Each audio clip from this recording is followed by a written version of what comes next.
स्थिति साफ हो गई है कि हरियाणा में भारतीय जनता पार्टी तीसरी बार सरकार बनाने की तरफ बढ़ रही है।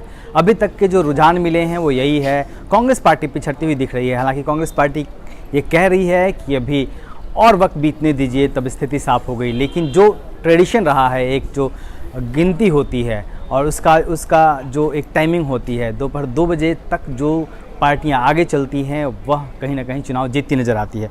आंकड़ों के मुताबिक जो अभी तक दिख रहे हैं उसमें 90 विधानसभा सीटों वाली हरियाणा में भारतीय जनता पार्टी तकरीबन 45 से ज़्यादा सीटों पे बढ़त बनाए हुए है, जबकि कांग्रेस पार्टी 32 के आसपास सीटों पे बढ़त बनाए हुए है।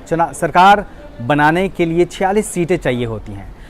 अब यहाँ सवाल ये उठता है कि जो कांग्रेस पार्टी आश्वस्त थी कि वो हरियाणा में सरकार बनाने जा रही है, क्योंकि एंटी इनकम्बेंसी है हरियाणा में, और कहीं ना कहीं एक भारतीय जनता पार्टी भी मान के बैठी थी कि शायद इस बार हरियाणा में हैट्रिक करना मुश्किल होगा। मुख्यमंत्री बदला गया और तमाम तरह के घटनाक्रम हुए, नए नए लोगों को टिकट दिया गया, तमाम पुराने विधायकों के टिकट काटे गए। इसके बावजूद भी जिस तरीके से कांग्रेस पार्टी पिछड़ती हुई अगर नज़र आ रही है तो इसकी वजह क्या है?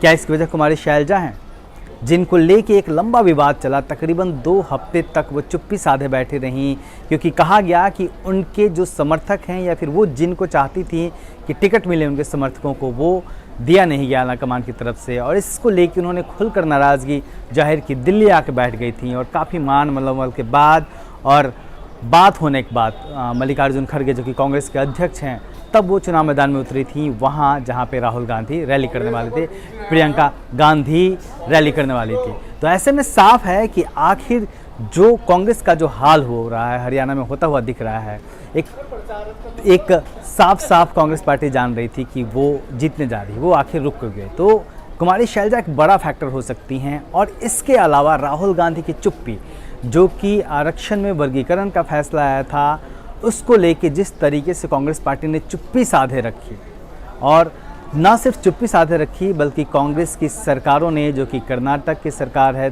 तेलंगाना की सरकार है, इन्होंने आगे बढ़कर कहा कि हम अपने स्टेट में लागू करेंगे आरक्षण वर्गीकरण। उसको लेके कहीं ना कहीं जो SC/ST कम्युनिटी है उसके भीतर एक बड़ा मैसेज गया। और हरियाणा की जब हम बात करते हैं तो साफ है कि हरियाणा में जो SC/ST कम्युनिटी है वो एक बड़ा नंबर है, उनका एक बड़ी भूमिका होती है उनको किसी को भी हराने और जिताने में। तो 2 फैक्टर, एक तो कुमारी शैलजा की नाराज़गी और दूसरी आरक्षण में वर्गीकरण, उपवर्गीकरण के मुद्दे पर राहुल गांधी कांग्रेस पार्टी की चुप्पी और उसके शासित राज्यों द्वारा आगे बढ़कर इसको लागू करने की घोषणा। ये 3 कारण ऐसे हैं जिससे लग रहा है कि राहुल गांधी और कांग्रेस पार्टी को एक बड़ा झटका हरियाणा में लगता हुआ दिख रहा है। बाकी आखिरी नतीजे क्या होंगे ये शाम तक क्लियर होगा, लेकिन शुरुआती रुझान तो यही बता रहे हैं। तो जो राहुल गांधी और जो कांग्रेस पार्टी लगातार प्रतिनिधित्व की बात कर रही है कि SC/ST वर्ग को प्रतिनिधित्व देंगे, वो जब SC/ST के लिए बड़ा मुद्दा जो रिजर्वेशन है उसको लेके जब कोई भी सुप्रीम कोर्ट टिप्पणी करती है तो चुप्पी साधे रहती है, और उसके बाद हरियाणा के नतीजा आता है। तो कहीं ना कहीं कांग्रेस पार्टी को इस मुद्दे पे अपनी रणनीति को फिर से एक बार देखने की ज़रूरत है। राहुल गांधी को फिर से सोचने की ज़रूरत है कि सिर्फ कह देने भर से कि हम प्रतिनिधित्व देंगे हो नहीं जाता, आप करते क्या हैं, नज़र इस पे भी समाज की बनी रहती है। देखते रहिए दलित दस्तक। जय हिंद।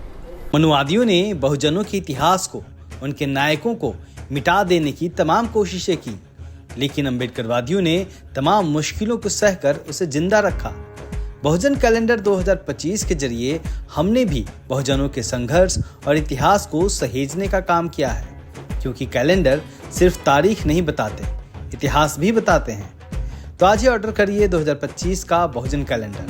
बुकिंग शुरू है। ऑर्डर देने के लिए व्हाट्सएप नंबर 9711666056 पर मैसेज करें या दलित दस्तक@gmail.com पर ईमेल करें।